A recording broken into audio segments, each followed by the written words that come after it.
What's up, college football fans and Mean Green fans? Sonoy Valente here once again with the Mean Green Show. Today, I'm joined by Eric C. Henry, the one and only.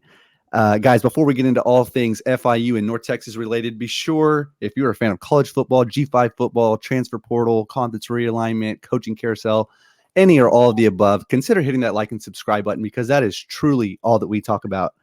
Eric, thank you so much for jumping on with me. I really appreciate it. And where can everybody find it, what it is that you do for FIU?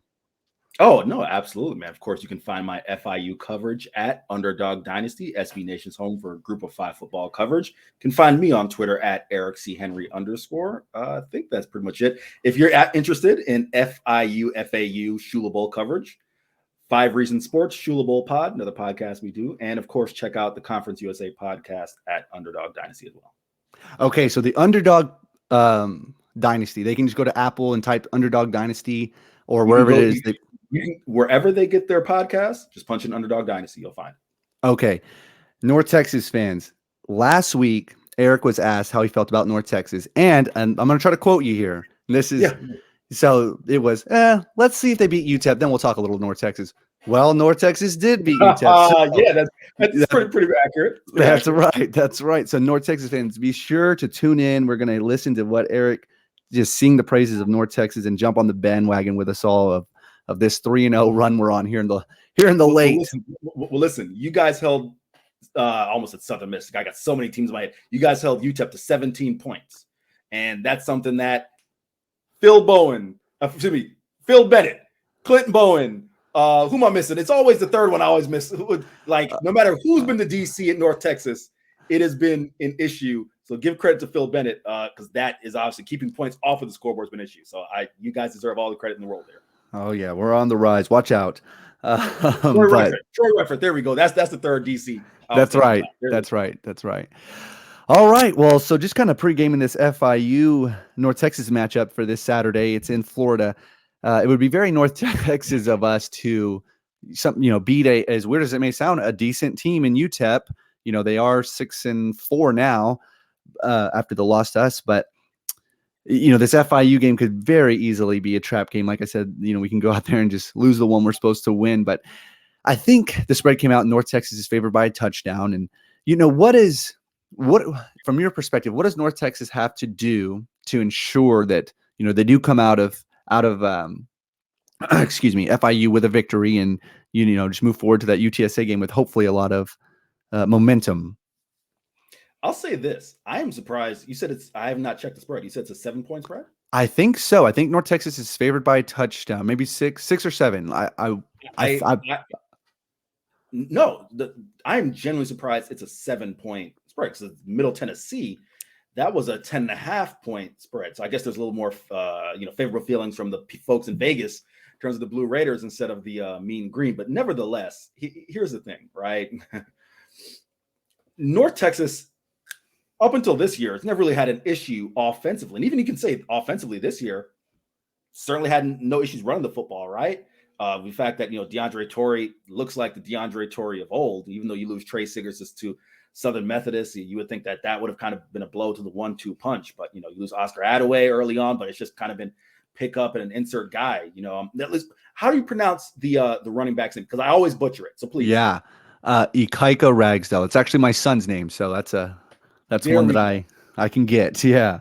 There we go. So that's another thing. And for North Texas, having that rushing attack, while that is, of course, a change and a departure in, the way things operated before with, the Mason Fine era, and even last year with Asanani and Jason Bean, the passing attack was never really an issue. It's a benefit to have that rushing attack against FIU.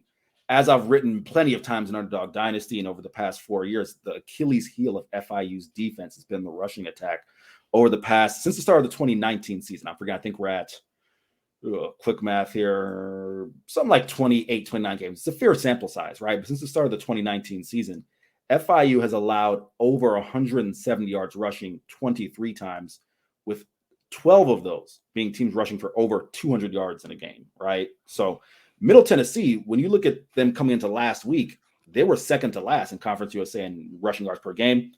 They managed to get their season high in rushing against an FBS opponent against the Panthers, right? So that'll be a huge help. And then in specificity, in terms of shutting down the offense, here's the thing with FIU. Everyone knows about the big play capabilities of Tyrese Chambers and Bryce Singleton, 2 receivers from the top 10 in FBS football in yards per catch and top 5 in Conference USA in yards per catch. I believe Tyrese is still leading the nation in yards per catch, averaging something over 26 yards per reception. The big thing is keeping FIU in 3rd and long. FIU, if you can keep them behind the sticks, behind the chains and 1st down, 2nd down, it really just forces them, a team that really struggles in 3rd down, because their average yards to convert this year for 3rd downs has been something like hovering, depending on, where we are in the season now, it's hovered between 6.5 and 7.2 yards per conversion. This, that's just not good, right? You're not putting your offense in position to succeed when you're adding that many yards to convert. And the final thing, Devontae Price was banged up. He did not play last week due to a shin injury suffered against Old Dominion. For North Texas fans who may not be familiar with Devontae Price, if you check Mel Kiper's big board for draft eligible running backs this year, Devontae Price is rated as the 3rd highest running back as far as draft eligible backs in not just G5, but the entire nation. So that shows how well and how highly regarded Devontae is. We'll see if he'll play. It could be 50-50. Butch Davis has said that they want to protect him, right? He has an NFL future ahead of him, and they don't necessarily want to risk him down the stretch with the season playing out the way it is. Right. Yeah, I was going to ask that if there's any word on Devontae Price. So I guess that's, like you said, 50-50 now. Bordenschlager, if I'm saying the name right. Is it Mark Bordenschlager? I'm proud of you. All right. So obviously he didn't have his best showing against Middle Tennessee. And then Grayson James came in. Do you know what they're doing as far as Grayson James out of Duncanville, right? Out of Duncanville? Grayson Correct. James? Correct. Yeah. Correct. So he plucked one from us. But anyway, do you know what they're doing as far as his red shirt this year, this being his true freshman year? Well, he's already gone through the 4-game red shirt. Okay. He appeared last week, so that was the 6th appearance. I believe. Okay. 5th. So he's already gone through. So he will be a sophomore entering next year. Okay. So is he going to get the start? Are you thinking against North Texas? No. Well, okay. I'll put it to you like this: we're recording this on Sunday evening, right? So we actually have had a chance to recap with Butch Davis and company following the Middle Tennessee State game. But we've asked Coach Davis throughout the entirety of the year. I mean, even going back to really the Texas Tech game, because with Max Bortenschlager, I'll kind of give you a quick synopsis with Max. While his numbers may appear to be really good on the year, and I don't have them offhand, you can look them up if you want to. But the thing is this. Max has really struggled with consistency. There have been 5 games this year. I think there have been 7 games this year where Max has completed under 55% of his passes, and 5 games this year.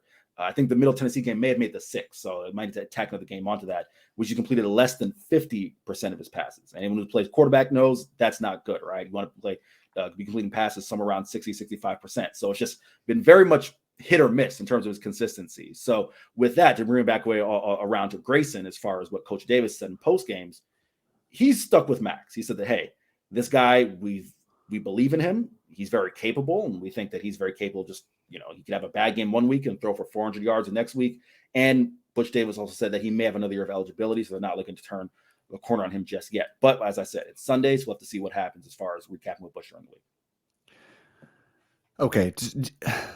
Could you see this being a quote-unquote trap game for North Texas? Is there any way that you see FIU pulling this off, and just showing up in a way that North Texas maybe isn't prepared for? Or, I mean, can they catch North Texas maybe kind of peeking over the bushes for the UTSA matchup the following week? I mean, what kind of shot would you give that, I guess?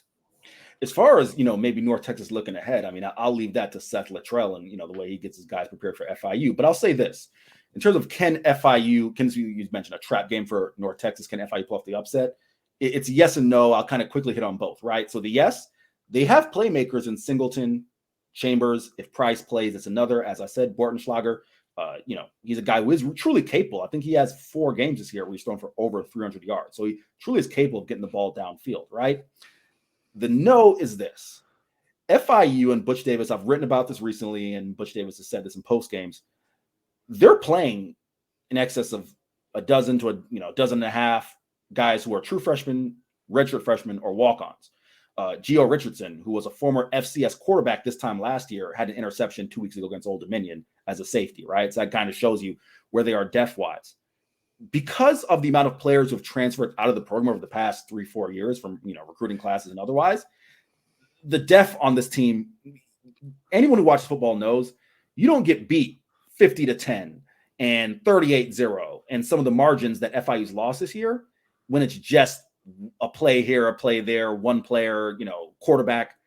That's an entire thing where teams just outmanning you and just overpowering you, right? So in that sense, I don't see any reason why North Texas will have any issues because they are the deeper team. Yeah, I mean that's it's kind of weird to hear it play out that way, but yeah, I guess you are right. So, okay, I really want to get your perspective on the following game too. Whether it's win or loss against FIU for North Texas. Sure.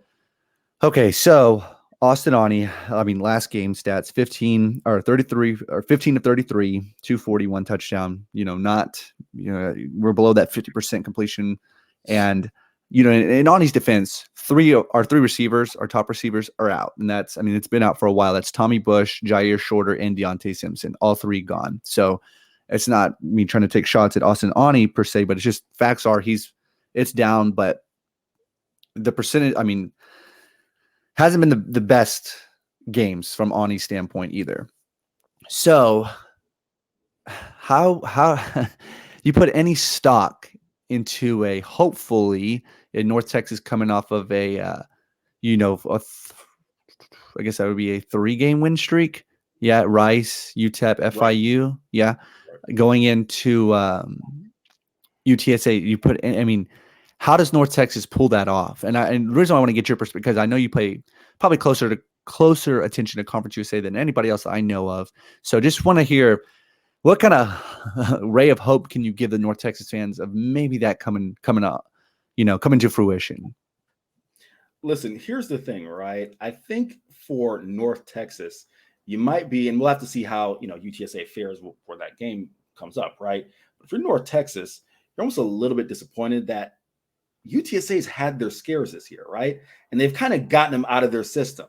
And that's the thing, right? That's not to say that they can't have a bad game or be sleepwalking, but you would have rather them, breeze through the rest of their games to pop on North Texas and then that be the scare, right? Because it's not that North Texas, especially with the rushing attack, how potent it's been this year.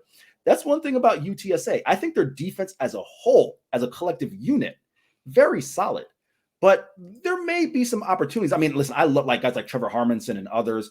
I love their defense, top to bottom, right? But in my opinion, I think the strength, when you have guys like Corey Mayfield and others in the secondary, Rashad Wisdom, that's really the strength, in my opinion, of their defense, right? It's not to say those guys can't come up and play and run support, but I just think given North Texas's how well they fared this year in the run, that might have, kind of been a thing there. And I'm sure guys like Clarence Hicks and Zoe Dantzler and others would probably push back on and say, hey, we're holding down our end of things here on the defensive line. But I think that may have been a thing. But also, again, when you look at UTSA, I'm just so impressed with Frank Harris this year. And I gave credit, I think we did it off air, right? To Phil Bennett and how well they were able to perform last week against UTEP, and credit to them because UTEP, Jacob Cowing and Justin Garrett, two very good receivers to Conference USA, arguably the top 1-2 tandem in Conference USA in terms of receivers. And then UTEP has a nice, stable backfield running backs there in terms of Deion Hankins and others, right? So they did a good job.